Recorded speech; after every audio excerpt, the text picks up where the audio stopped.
Hi, அனைவருக்கும் வணக்கம். இன்னைக்கு நம்ம பார்க்க போற பதிவு என்னதுன்னா சிவபெருமானை பற்றி தாங்க. சிவபுராணம் படிக்க போறீங்களா? ஒரு முறை இப்படி படித்தால் நிச்சயமாக சிவனின் அருள் கிடைக்கும் என்பது நம்பிக்கை.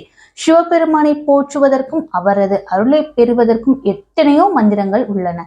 இருந்தாலும் பஞ்சாட்சர மந்திரத்திற்கு அடுத்தபடியாக மிகவும் ஆற்றல் வாய்ந்த சக்தி வாய்ந்த மந்திரம்னு சொன்னா இந்த மந்திரம் தாங்க.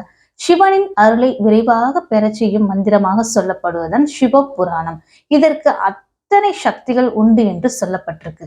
எந்த ஒரு நெருக்கடியான சூழலாக இருந்தாலும் அமைதியாக அமர்ந்து சிவனை மனதில் நினைத்து இந்த சிவபுராணத்தை ஒரு முறை இப்படி படித்தால் அதை படித்து முடிப்பதற்குள் நம்மை சூழ்ந்த சிக்கல்கள் துன்பங்கள் இருந்து விடுபடுவதற்கான வழி பிறந்துவிடும். இது பலரும் தங்களின் அனுபவமாக உணர்ந்த உண்மையாகும்.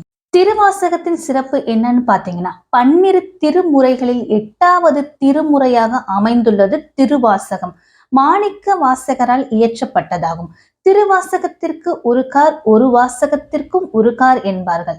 கடவுள் சொல்ல மனிதன் கேட்பது பகவத்கீதை, ஆனால் மனிதன் சொல்ல இறைவன் கேட்பது திருவாசகம். மாணிக்க வாசகர் சொல்ல சொல்ல சிவபெருமானே தன்னுடைய திருக்கரங்களால் எழுதிய வாசகம் என்பதால் இதற்கு திருவாசகம் என்று பெயர் ஏற்பட்டது. சிவபெருமானே எழுதியது என்பதால் இந்த நூலுக்கு எப்பொழுதும் அழிவு என்பது கிடையாது. திருமுறைகளில் 8வதாக இடம் பெற்றதால் திருவாசகத்திற்கு சிறப்பு அதிகம். மந்திரங்களில் 8வது மந்திரத்தை சிகா மந்திரம் என்பார்கள். அதாவது சிகை என்றால் தலை. தலைமேல் எப்படி உறுப்பு எதுவும் இல்லையோ அதே போல் இந்த மந்திரத்திற்கு மேலாக மந்திரமும் கிடையாது என்பது இதற்கு பொருள். அந்த வகையில் 8வது திருமுறையாக போற்றப்படும் திருவாசகத்திற்கு மேலாக ஒரு வாசகமும் கிடையாது என்று சொல்வார்கள். சிவபுராணம் படித்தால் நமக்கு என்ன கிடைக்கும் அப்படின்னு கேட்டீங்கன்னா, திருவாசகத்தில் எத்தனையோ பாடல்கள் இருந்தாலும் சிவபெருமானின் பஞ்சாட்சர மந்திரமான நம சிவாய என்ற மந்திர சொல்லுடன் துவங்குவதால் சிவபுராணத்திற்கு சிறப்புகள் அதிகமாக இருக்கு. இந்த சிவபுராணத்தை படிப்பதால் பிறவி பிணி அகலும், துன்பங்கள் நீங்கும், சிவன் அருள் உடனடியாக கிடைக்கும், அனைத்து விதமான நலன்களும் கிடைக்கும் என்பதை விட நம்மையே சிவனாராக உணரச் செய்து சிவன் அருளையும் நமக்கு சிவன் இருப்பதையும் உணரச் செய்யும் ஆற்றல் படைத்துதான் இந்த சிவபுராணம்.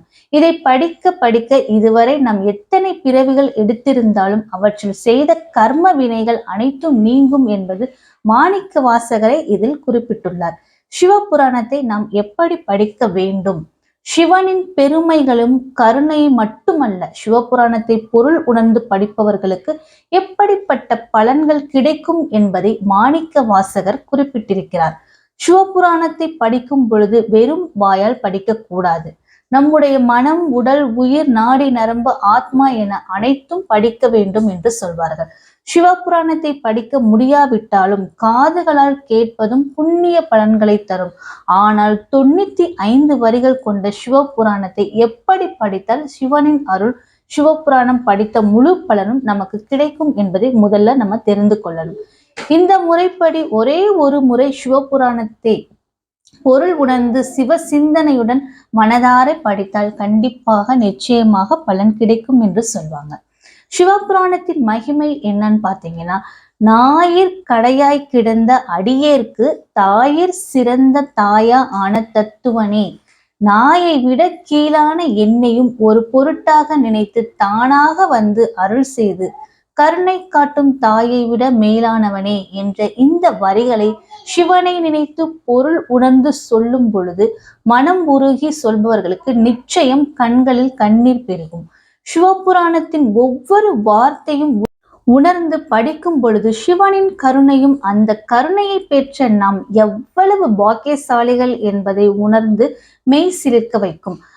அவன் அருளாலே அவன் தாழ் வணங்கி சிந்தை மகிழ சிவபுராணம் தன்னை முந்தை வினை முழுதும் ஓய உரைப்பான் யான் என்ற வரிகளிலே சிவபுராணத்தை படிப்பதற்கு கூட சிவனின் அருள் இருந்தால் மட்டுமே நம்மால் படிக்க முடியும். சிவனின் அருள் ஏற்கனவே நமக்கு கிடைத்து விட்டதால் இப்போது இதை நாம் படித்து கொண்டிருக்கிறோம் என மாணிக்க வாசகர் குறிப்பிட்டுள்ளார்.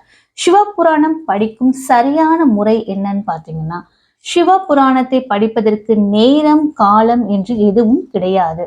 தினமுமோ அல்லது சிவனுக்குரிய திங்கட்கிழமை பிரதோஷம், சிவராத்திரி, பௌர்ணமி போன்ற நாட்களில் படிப்பது மிக மிக உன்னத பலனை தரும் என்று சொல்லப்பட்டிருக்கு.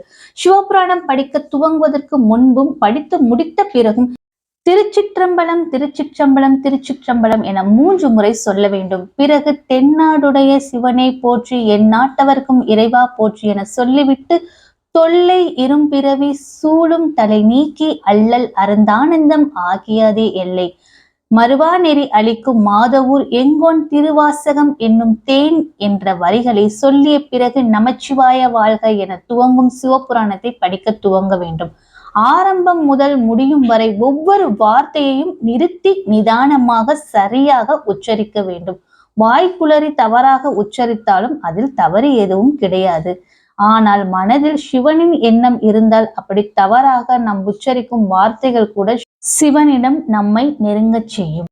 நாம் சிவபெருமானை மனதார நினைத்து கொண்டு சிவபுராணம் படிக்கும் பொழுது கண்டிப்பாக சிவனின் அருள் நமக்கு நிச்சயமாக கிடைக்கும் என்பது நம்பிக்கை. வீடியோ பிடிச்சிருந்தா மறக்காம லைக் பண்ணுங்க. நன்றி, வணக்கம், தேங்க்யூ.